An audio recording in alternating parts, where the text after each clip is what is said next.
नमामीशमीशाननिर्वाणरूपम् विभुं व्यापकं ब्रह्मवेदस्वरूपम् निजं निर्गुणं निर्विकल्पं निरीहम् चिदाकाशमाकाशवासं भजेऽहम् निराङ्गार्योङ्कारमूलं तुरीयं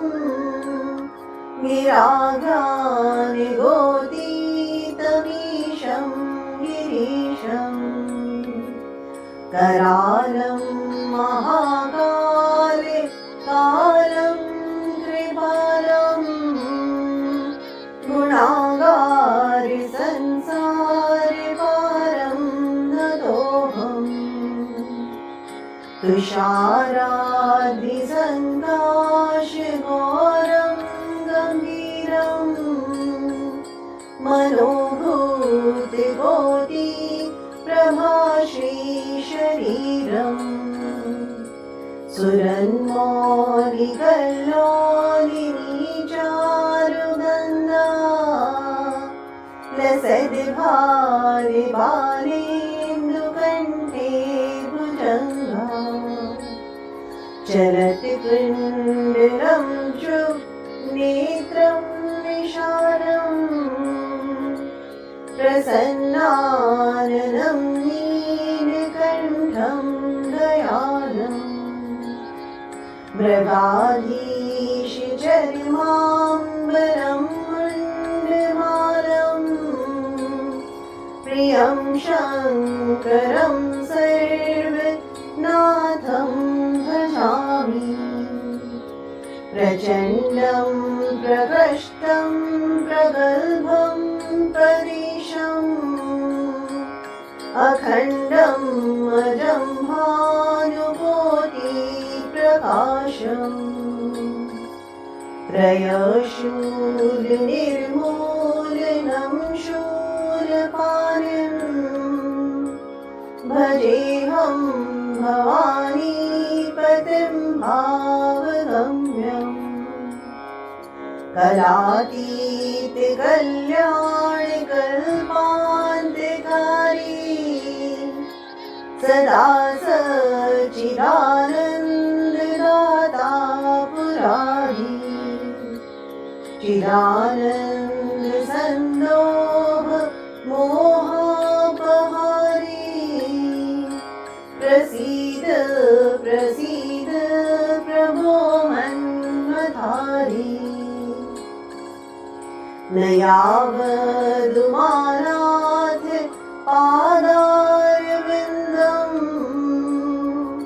भजन्ति हलोके परिवानराणाम्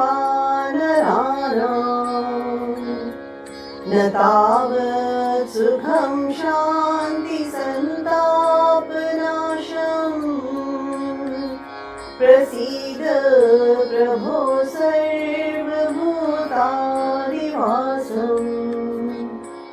न जानामि योगं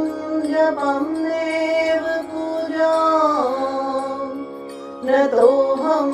सदा सर्वदा शम्भुतुभ्यम्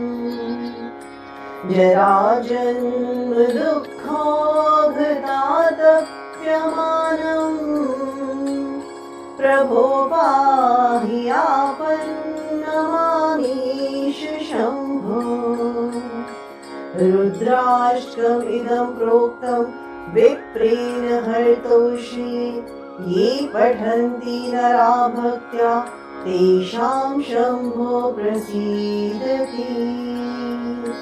ओम श्री गोस्वामी तुलसीदास कृतं श्री रुद्राष्टकम् हरि नमः। शांति शांति शांति।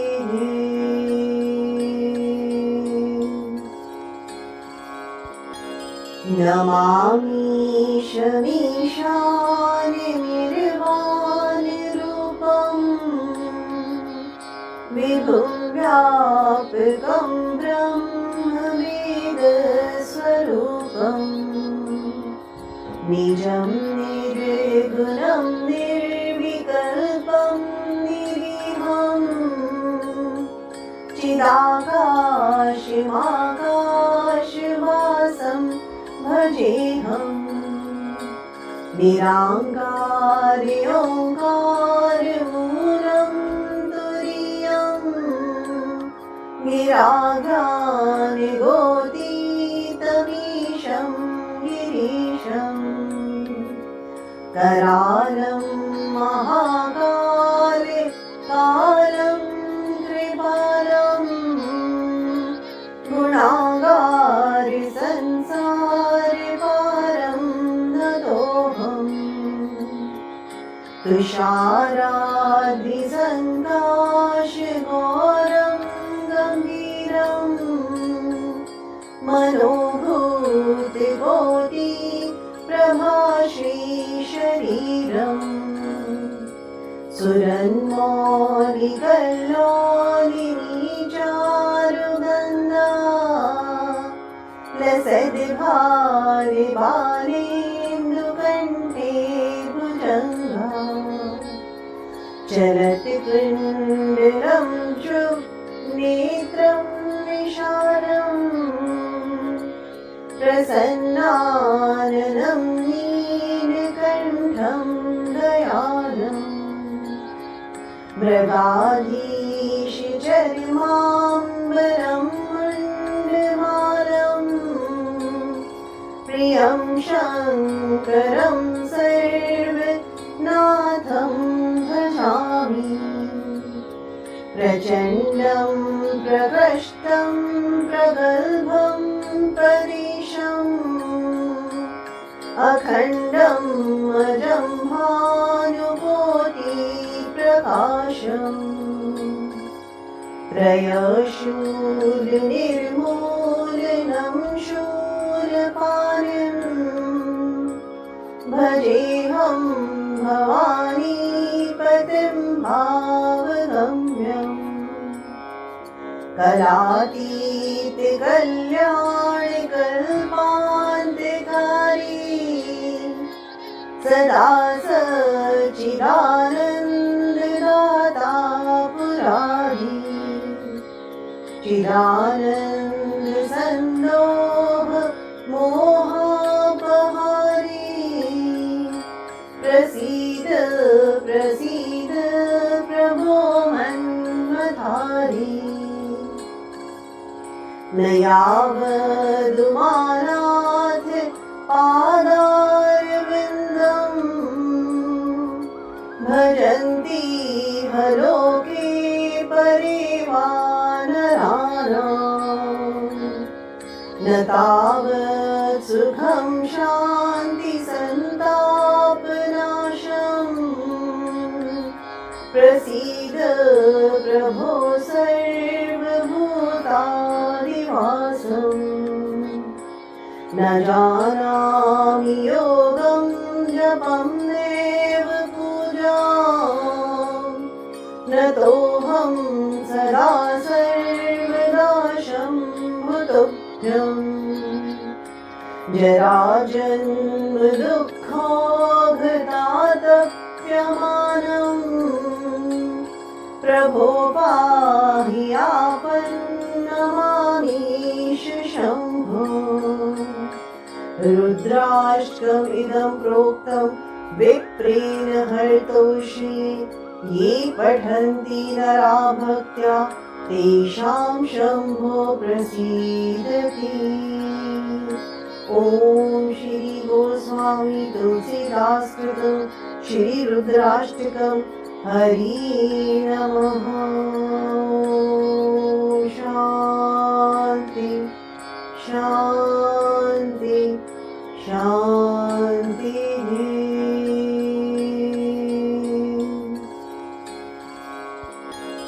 नमामि शमीशाननिर्वाणरूपं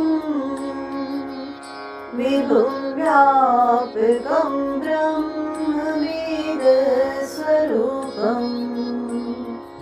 निजं निर्गुणं निर्विकल्पं निरीहम्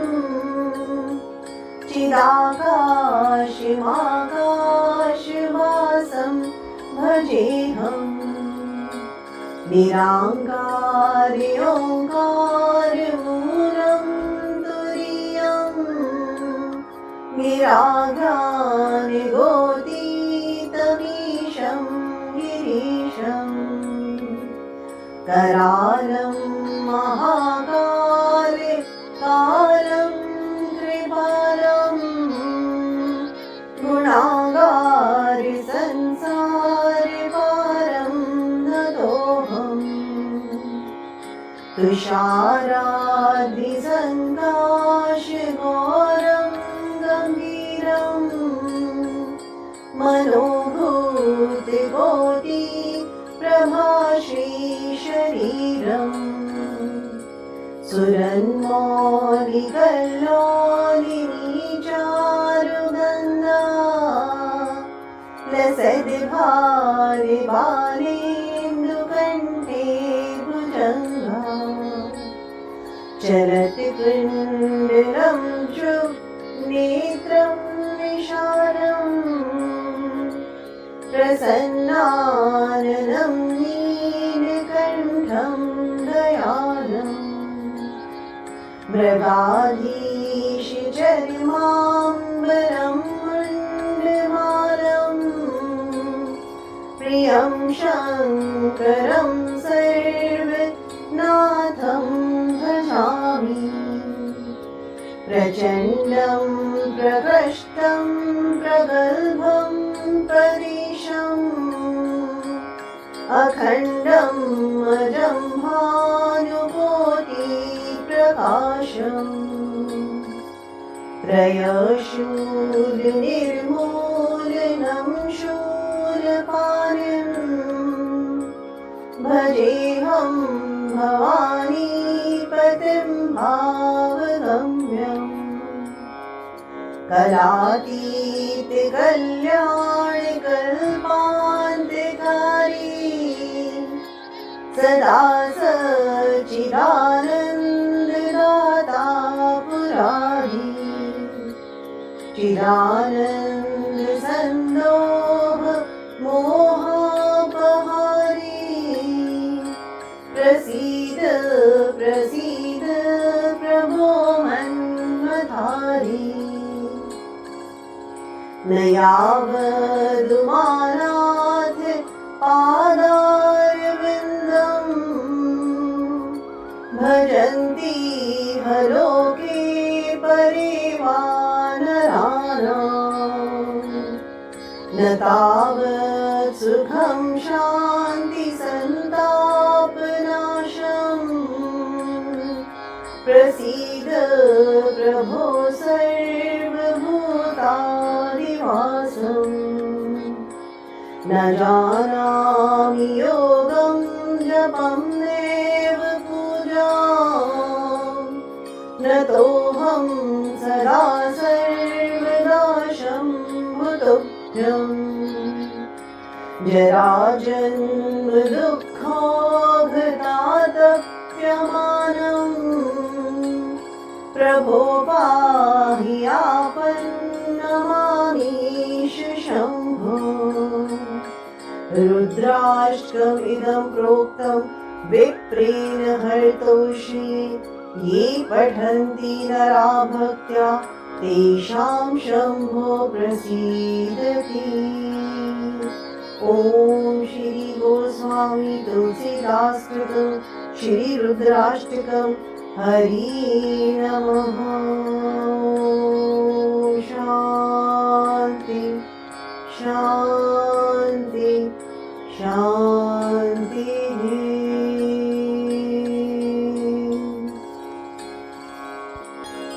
नमामि शमीशानिर्वाणरूपम् विभुं व्यापकं ब्रह्मवेदस्वरूपम् निजं निर्गुणं निर्विकल्पं निरीहम् चिदाकाशमाकाशवासं भजेऽहम् निराङ्गार्योङ्कारमूलं तुरीयम् गिराज्ञानिगोतीतमीशं गिरीशम् करालं महाकाले कालं कृपालं गुणागारि संसारे पारं नतोऽहम् तुषाराद्रिसङ्काशघोरं गम्भीरं मनोभूतिकोटि प्रभाश्रीशरीरम् सुरन्मौलिकल्लोलिनीचारुगन्धा लसद्भारे बालेन्दुकण्ठे भुजङ्गा चरति कुण्डलं नेत्रं विशालम्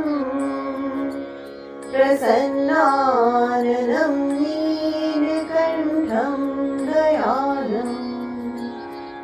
मृगाधीशचर्माम्बरं मण्डमालं प्रियं शङ्करं सर्वनाथं भजामि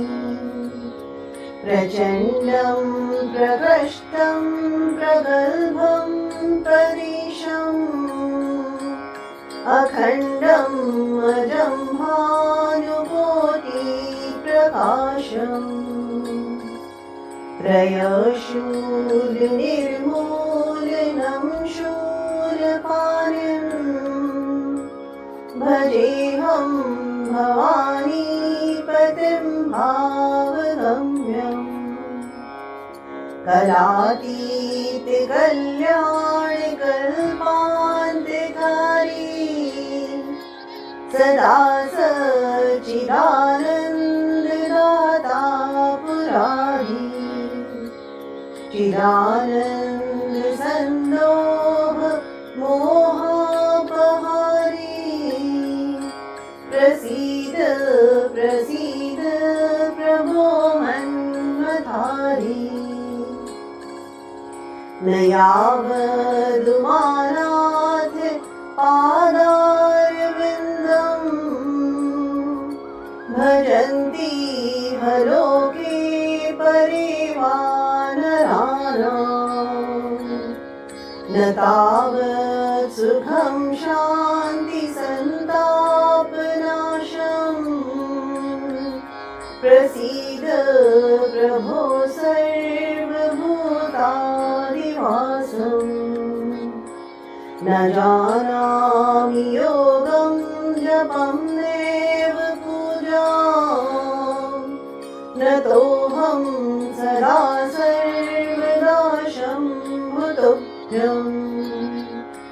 जराजन्म दुःखोऽघतातप्यमानम् प्रभो पाहि आपन्नमामीश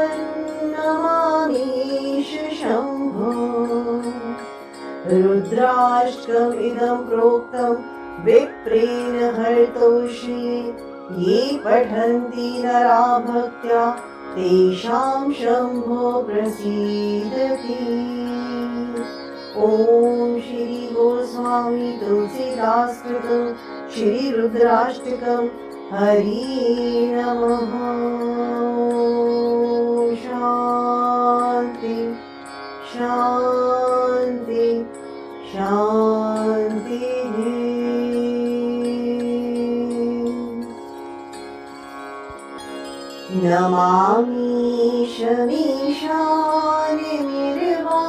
नमामीशमीशानिर्वाणरूपम् विभुं व्यापकं ब्रह्मवेदस्वरूपम् निजं निर्गुणं निर्विकल्पं निरीहम् चिदाकाशमाकाशवासं भजेऽहम् निराङ्गारि ओङ्कारमूलं तुरीयं गिरागानि गोतीतमीशं गिरीशं करालं महाकाले कालं कृपालं गुणागारि संसारे पारं नतोऽहम् तुषाराद्रिसङ्काशघोरं गम्भीरं मनोभूतिकोटि प्रभाश्रीशरीरम् सुरन्मौलिकल्लोलिनीचारुगन्धा लसद्भारि बालेन्दुकण्ठे भुजङ्गा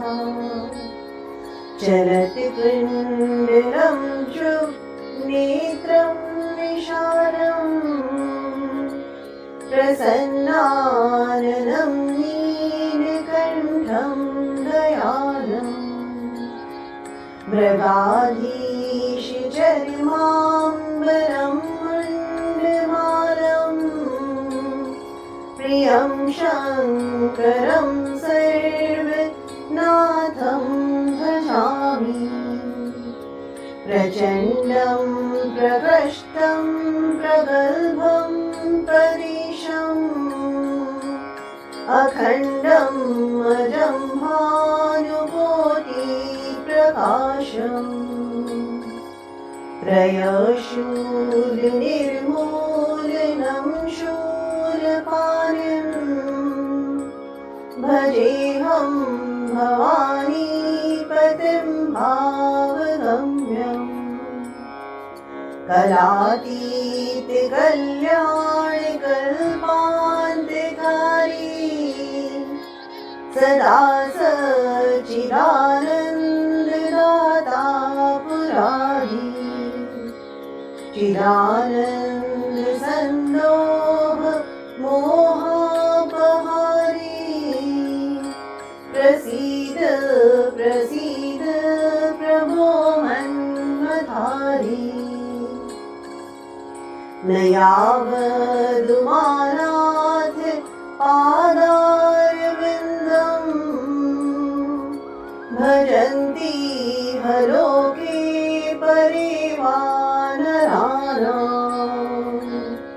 न तावत् सुखं शान्तिसन्तापनाशम् प्रसीद प्रभो सर्वभूतादिवासम् न जानामि योगं जपं देव पूजां नतोऽहं सदा सर्वदा शम्भुतुभ्यम् जराजन्मदुःखोऽघतातप्यमानम् प्रभो पाहि आपन्नमामीश शम्भो रुद्राष्टकमिदं प्रोक्तं विप्रेण हर्तोषि ये पठन्ति नरा भक्त्या तेषां शम्भो प्रसीदति। ॐ श्री गोस्वामी तुलसीदास कृतं श्री रुद्राष्टकं हरि नमः। शान्ति शान्ति शान्तिः।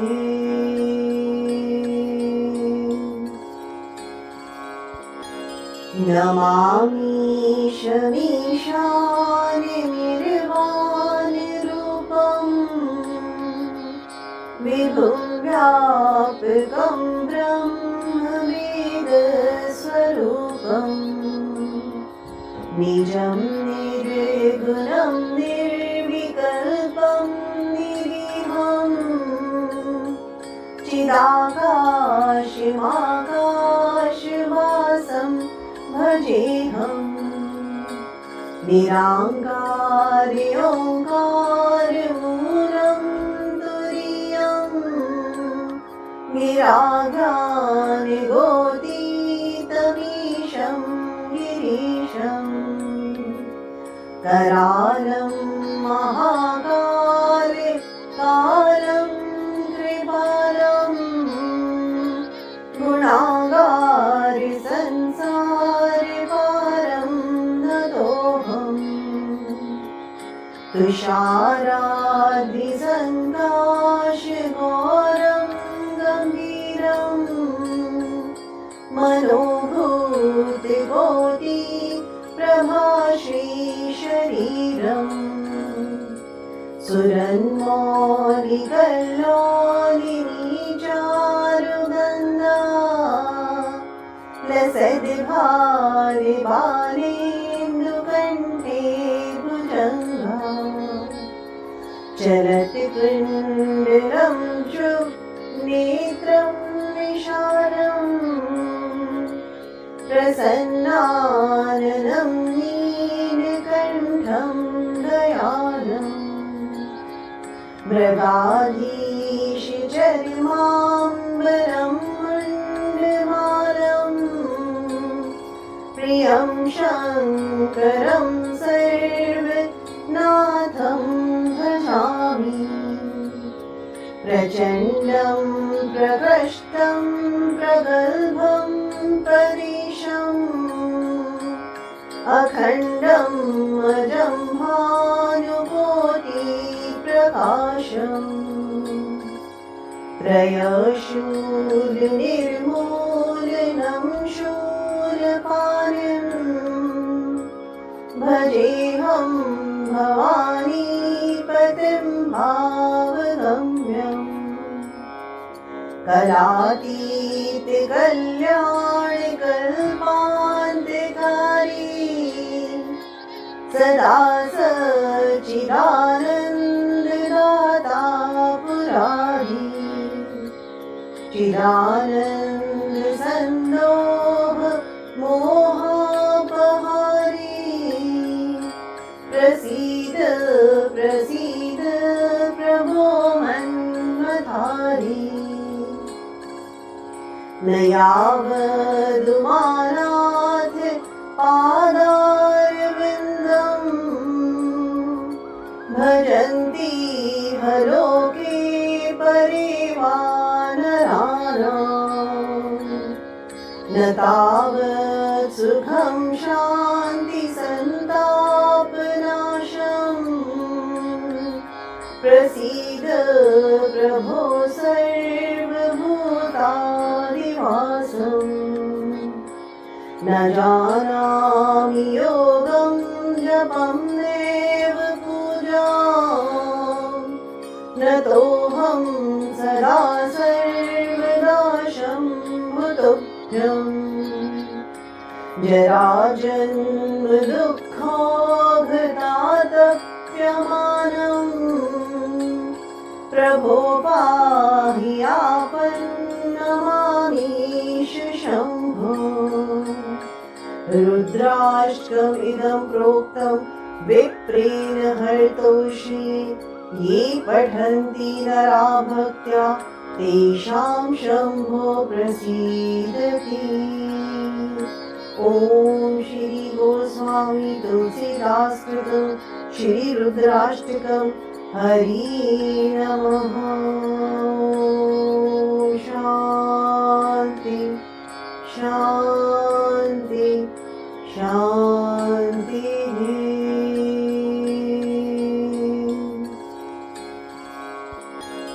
नमामीशमीशाननिर्वाणरूपम्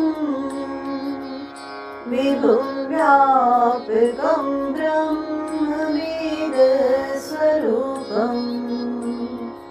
निजं निर्गुणं निर्विकल्पं निरीहम् चिदाकाशमाकाशवासं भजेऽहम् निराङ्गारि ओङ्कारमूलं तुरीयं निरागानिगोतीतमीशं गिरीशम्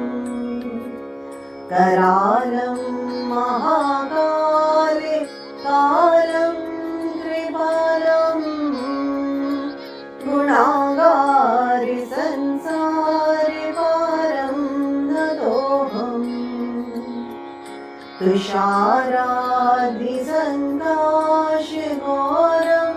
गम्भीरं मनोभूतिकोटि प्रभाश्रीशरीरम् सुरन्मौलिकल्लोलिनी चारुगन्धा लसद्भारे बालेन्दुकण्ठे भुजङ्गा चलति कुण्डलं नेत्रं विशालम् प्रसन्नाननं नीलकण्ठं दयालम् मृगाधीशचर्माम्बरं मुण्डमालम् प्रियं शङ्करं सर्वनाथं भजामि प्रचण्डं प्रकृष्टं प्रगल्भं परेशम् अखण्डम् अजं भानुकोटिप्रकाशम् त्रयशूलनिर्मूलनं शूलपाणिं भजेऽहं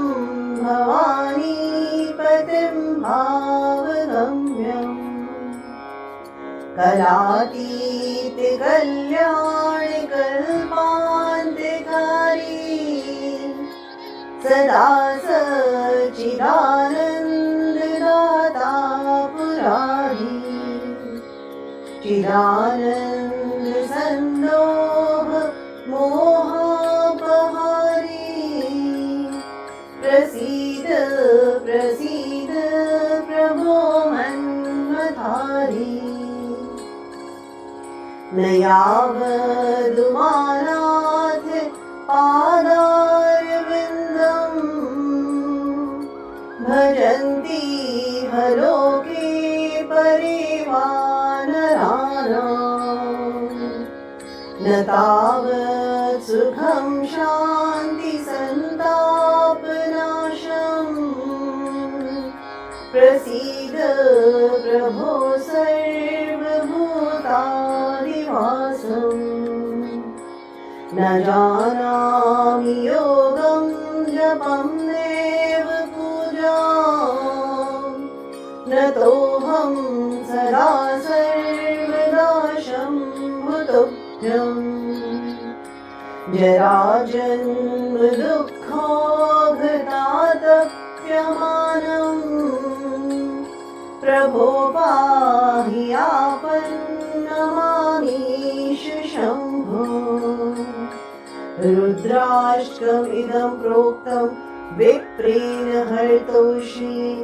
ये पठन्ति नरा भक्त्या तेषां शम्भो प्रसीदति। ॐ श्री गोस्वामी तुलसीदास कृतं श्री रुद्राष्टकं हरि नमः। शान्ति शान्ति शान्तिः।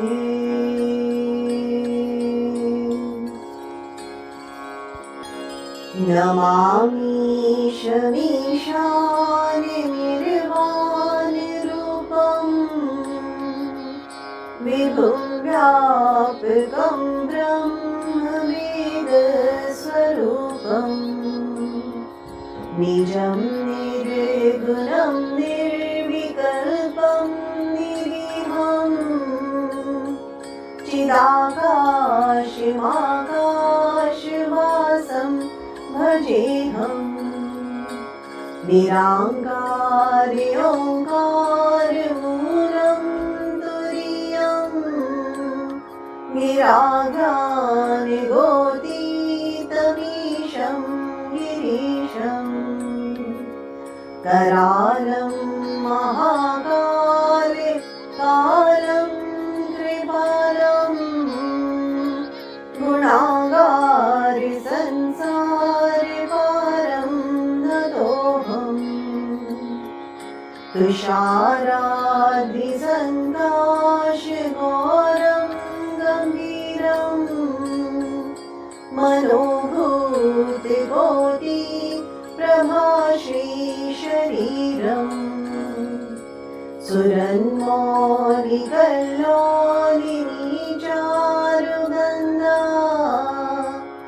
लसद्भारि बालेन्दुकण्ठे भुजङ्गा चलति पिण्डरं नेत्रं विशालम् प्रसन्नाननं नीलकण्ठं दयालम् मृगाधीशचर्माम्बरं मण्डमालम् प्रियं शङ्करं सर्वनाथं भजामि प्रचण्डं प्रकृष्टं प्रगल्भं परेशम् अखण्डम् अजं भानुकोटिप्रकाशम् त्रयशूलनिर्मूलनं शूलपाणिम् भजेऽहं भवानीपतिं भावगम्यम्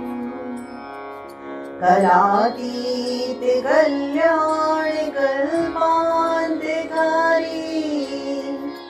सदा सच्चिदानन्ददाता पुरारी चिदानन्दसन्दोह मोहापहारी प्रसीद प्रसीद प्रभो मन्मथारी न यावदुमानाथ पादारविन्दम् भजन्ति हलोके परिवानराणाम् न तावत् सुखं शान्ति सन्तापनाशम् प्रसीद प्रभो सर्वभूतादिवासम्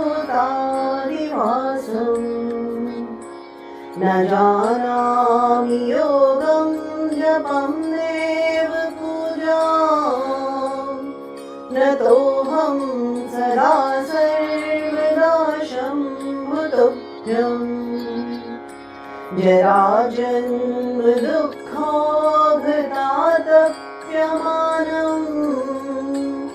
प्रभो पाहि आपन्नमामीश शम्भो रुद्राष्टकमिदं प्रोक्तं विप्रेण हर्तोषे ये पठन्ति नरा भक्त्या तेषां शम्भो प्रसीदति। ॐ श्री गोस्वामी तुलसीदास कृतं श्री रुद्राष्टकं हरि नमः। शान्ति शान्ति शान्तिः।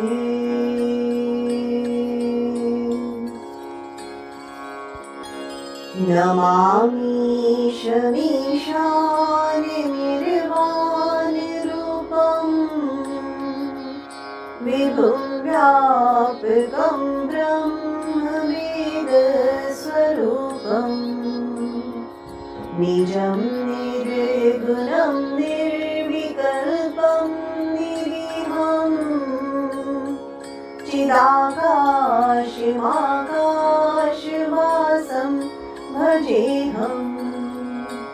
निराङ्गार्योङ्कारमूलं तुरीयं निरागानिगोतीतमीशं गिरीशम् करालं महाकाले कालं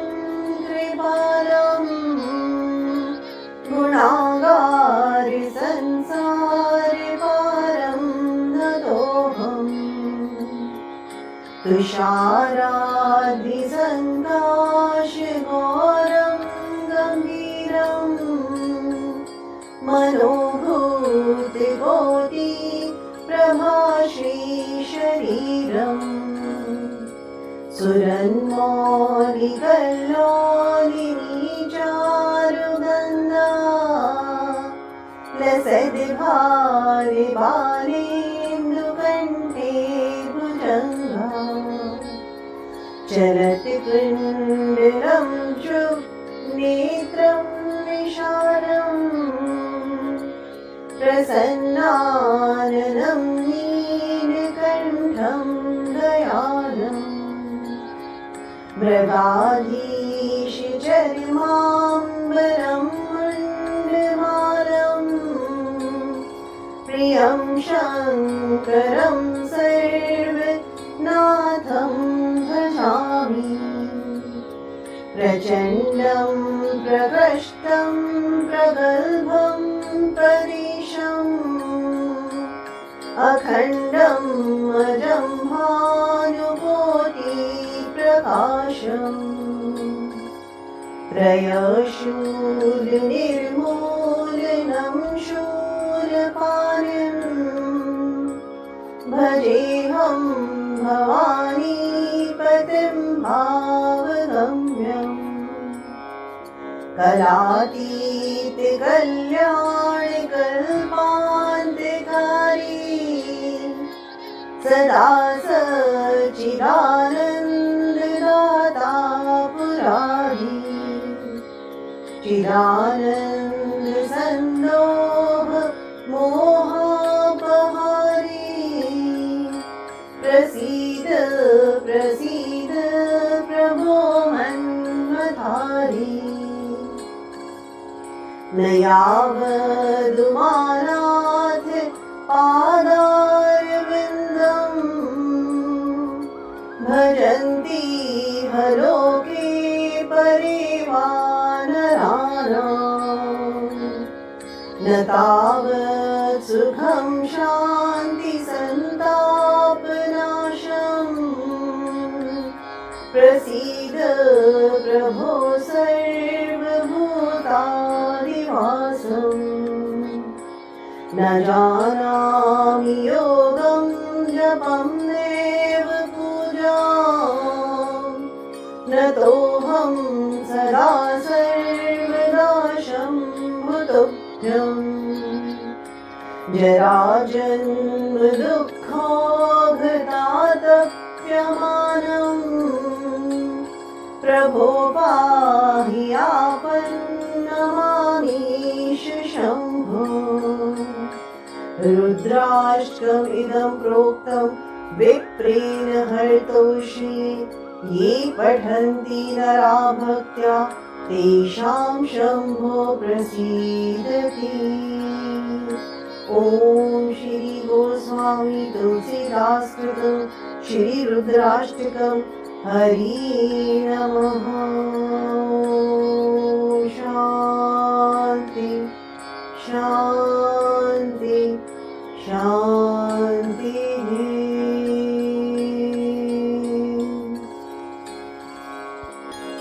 नमामीशमीशानिर्वाणरूपम् विभुं व्यापकं ब्रह्मवेदस्वरूपम् निजं निर्गुणं निर्विकल्पं निरीहम् चिदाकाशमाकाशवासं भजेऽहम् निराङ्गार्योङ्कारमूलं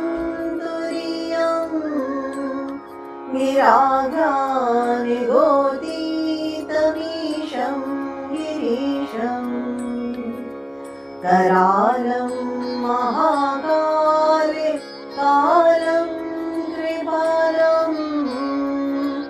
गुणागार संसार पारं नतोऽहम् तुषाराद्रिसङ्काशघोरं गम्भीरम् मनोभूतिकोटि प्रभाश्रीशरीरम् सुरन्मौलिकल्लोलिनीचारुगन्धा लसद्भारे बालेन्दुकण्ठे भुजङ्गा चलति पिण्डरं च नेत्रं विशालम्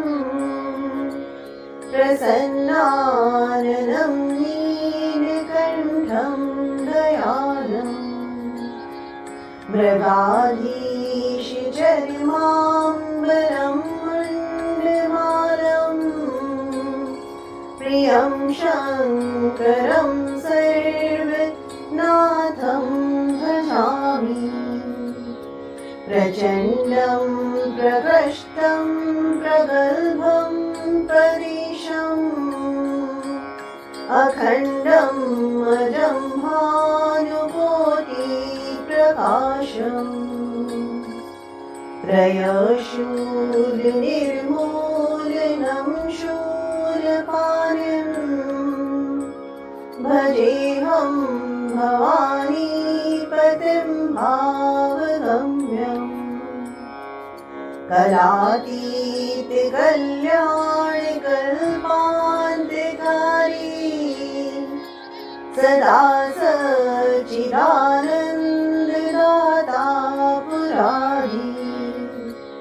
चिदानन्दसन्दोह मोहापहारी प्रसीद प्रसीद प्रभो मन्मथारी न यावदुमानाथ पादारविन्दं भजन्ति हलोके परिवानराणाम्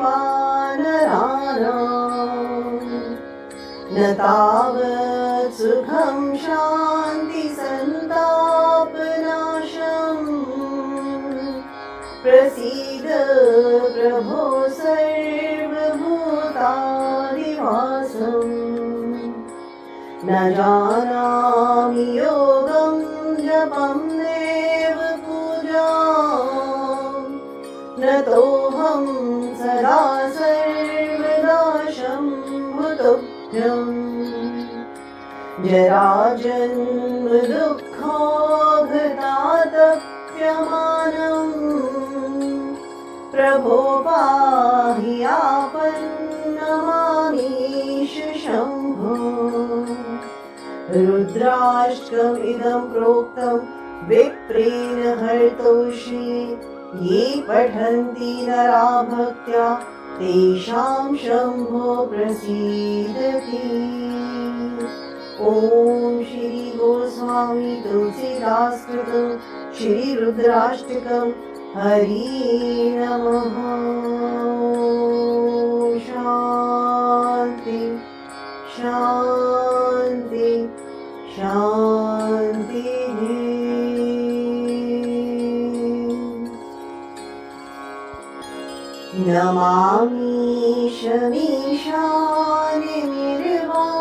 नमामीशमीशाननिर्वाणरूपम् विभुं व्यापकं ब्रह्मवेदस्वरूपम्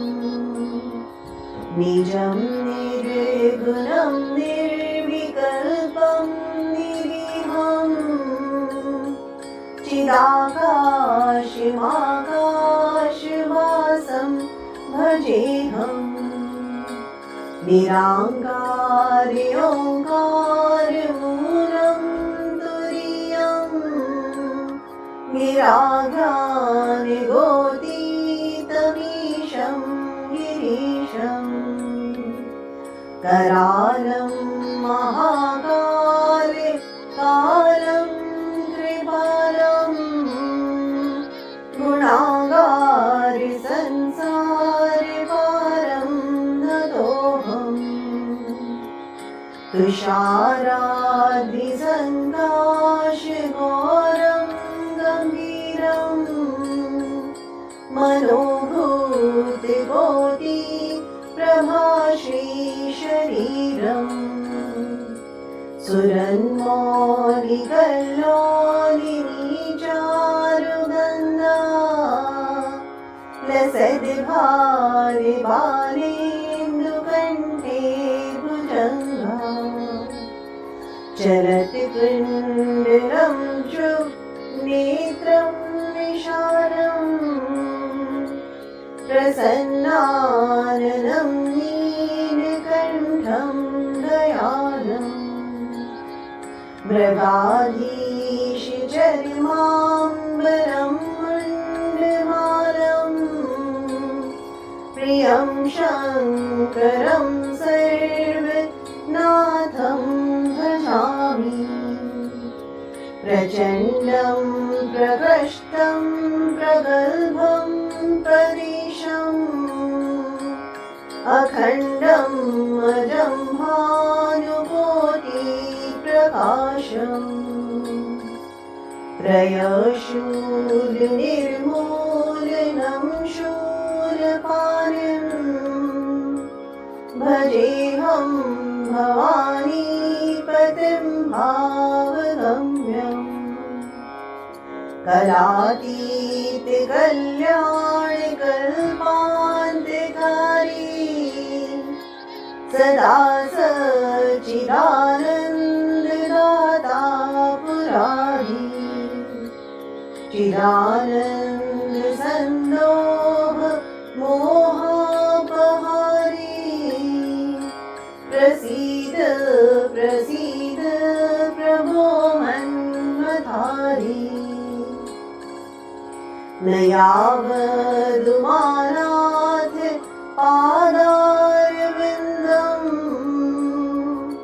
भजन्ति हलोके परिवानराणाम् न तावत् सुखं शान्ति सन्तापनाशम् प्रसीद प्रभो सर्वभूतादिवासम् न जानामि योगं जपं देव पूजाम् न तोऽहं सदा सर्वदा शम्भुतुभ्यम् जराजन्म दुःखोऽघतातप्यमानम् प्रभो पाहि आपन्नमामीश शम्भो रुद्राष्टकमिदं प्रोक्तं विप्रेण हर्तोषि ये पठन्ति नरा भक्त्या तेषां शम्भो प्रसीदति ॐ श्री गोस्वामी तुलसीदास कृतं श्री रुद्राष्टकं हरि नमः।